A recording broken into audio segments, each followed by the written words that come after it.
Assalamualaikum warahmatullahi wabarakatuh. Bismillahirrahmanirrahim.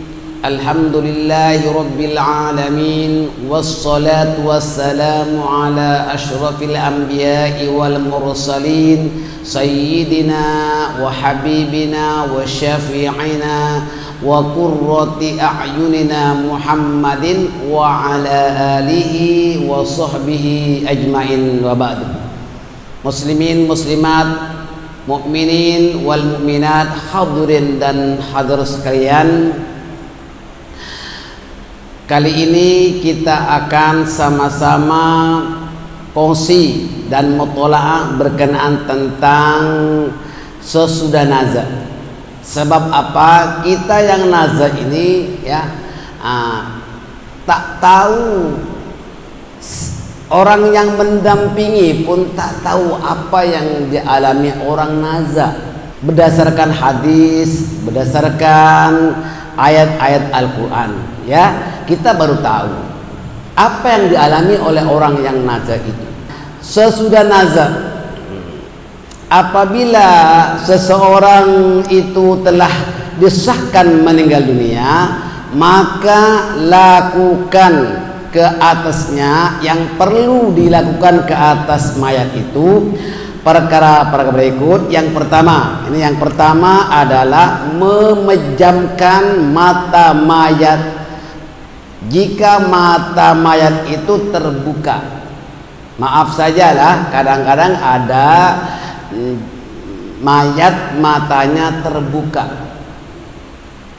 Bapak ibu sekalian, itu roh seseorang itu dicabut.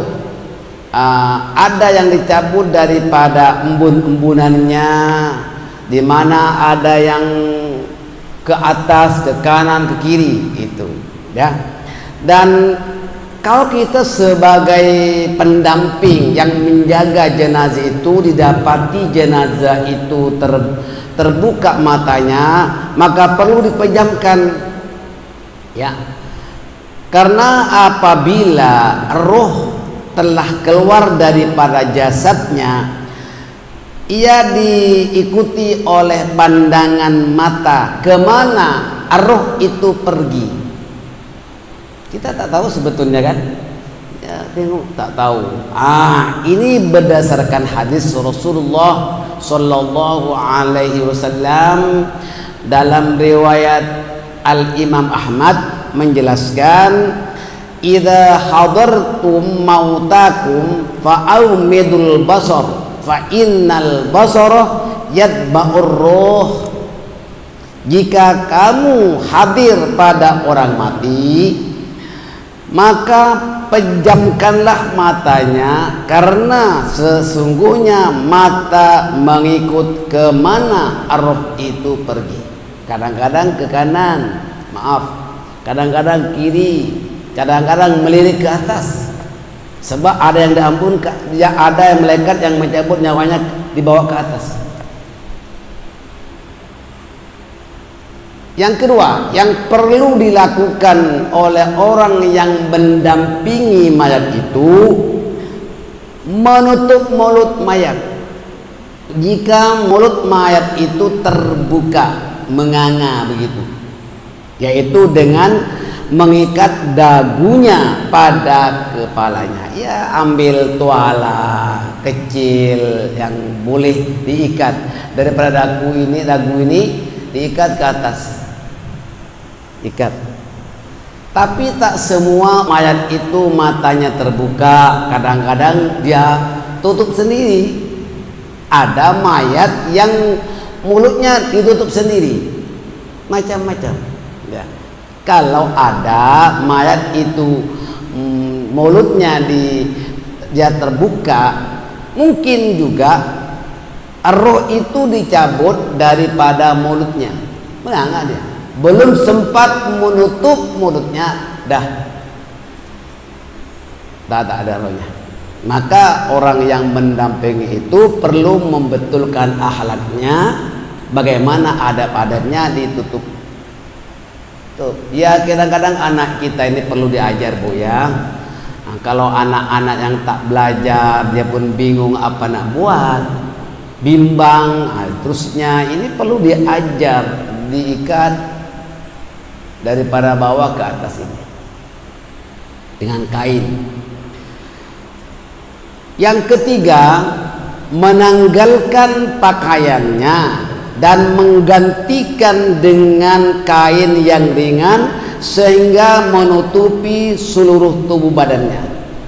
Tengoklah kalau sekiranya meninggal di hospital, mungkin nurse pun dah tahu bagaimana caranya kan, mungkin menanggalkan pakaian hospital diganti dengan kain yang lain. Tapi kalau di rumah tak ada nurse, tentunya tuan rumah ataupun siapa, entah keluarganya, mungkin juga anaknya, kalau misalnya pakaiannya ketat misalnya, itu terpaksa digunting lah. Sebab kalau seseorang itu pakai baju, mungkin dia tak bisa diangkat, mungkin ada mayat yang badannya gempal berat, maka kena gunting lah, tak apa. Berikut, menghadapkan ke arah kiblat dengan meninggikan sedikit kepala mayat agar wajah dan dadanya menghadap kiblat, yaitu posisi kaki mayat berada di arah kiblat seperti posisi melakukan sholat telentang.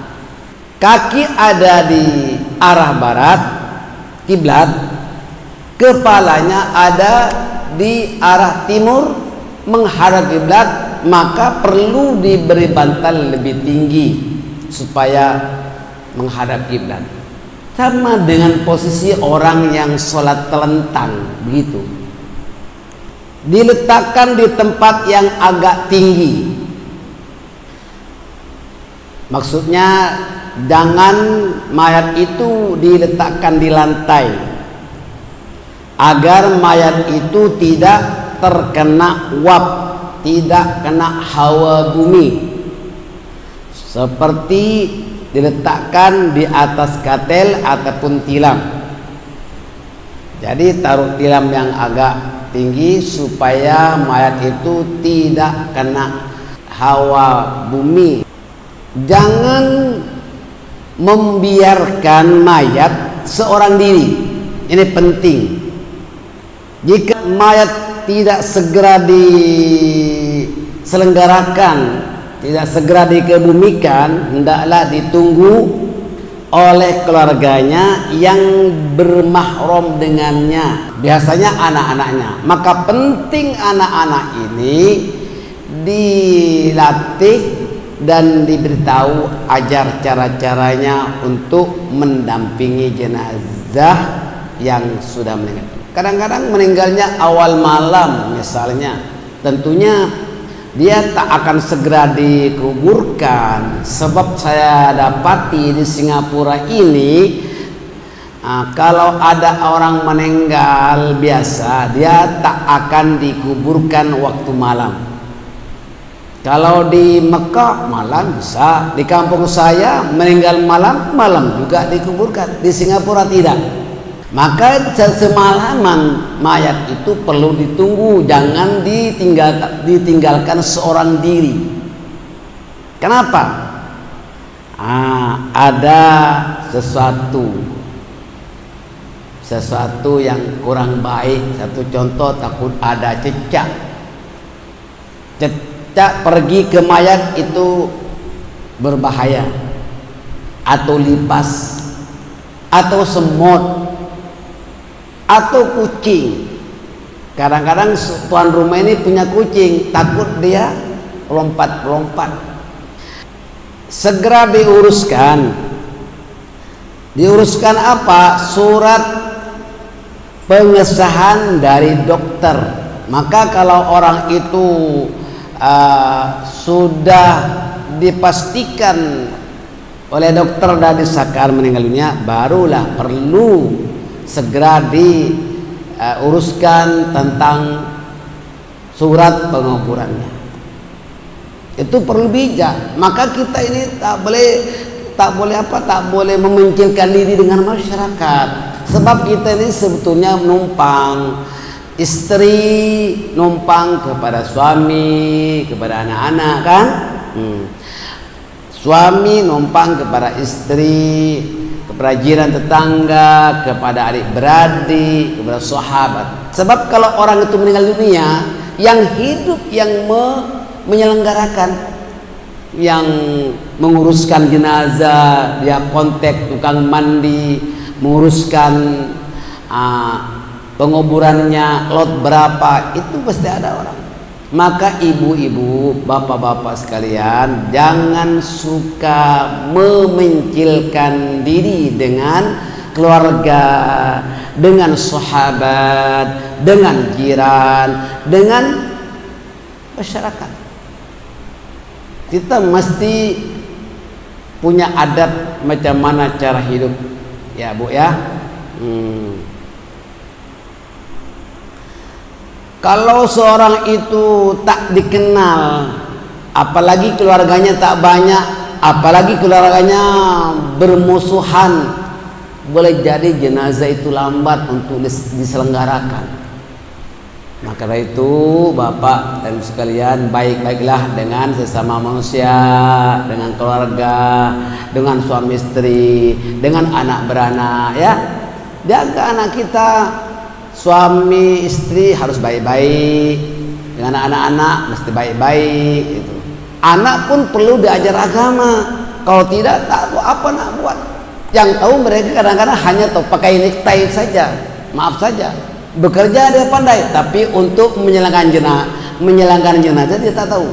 Kadang-kadang anak pun tak tahu menyembahyangkan jenazah. Padahal yang terbaik, kalau seseorang itu meninggal dunia, katalah bapaknya, anaknya yang laki-laki itu berhak menyembahyangkan, ataupun cari ustadz ataupun ulama-ulama yang boleh dapat menyembahyangkan. Jadi kita ini perlu kenal dengan ustadz ya Pak ya, kenal dengan asatidzah, dengan ulama-ulama. Ya, apabila ada sesuatu maka kita bolehlah minta tolong kepada mereka untuk menyembahyangkan jenazahnya, dan perlu diberitahu. Mungkin tuan rumah pun busy sangat pikirannya dan berkecamuk dan tak ingat siapa nak telepon. Kita semuanya memberitahu kepada keluarga, telepon mereka ya kan. Penting itu, penting. Maka yang demikian agama kita mengajar supaya kita berbaik-baik dengan keluarga, jiran, sahabat dan masyarakat. Saudara-saudara sekalian, memberitahu kematian kepada keluarga ini very important ya, sebab keluarganya kadang-kadang tak tahu siapa keluarga orang ini, siapa kawan-kawannya. Bukan sekedar mengucapkan ta'ziah innalillah, tidak. Kalau boleh melawat, kalau akrab ya. Jangan hanya masukkan YouTube, handphone, HP, sebut innalillah saja. Datang menguruskan. Oh, si fulan meninggal dunia. Kita kalau sekiranya tahu siapa kawan mayat ini, kawan arwahnya ini, kita telepon membantu. Tahu tak si tahu. Maka saya gembira pelajar-pelajar kalau mendengar berita duka ada orang meninggal daripada sahabat seperjuangan, sama-sama belajar, semua mengucapkan takziah kan. Saya dapati alhamdulillah semua innalillah innalillah.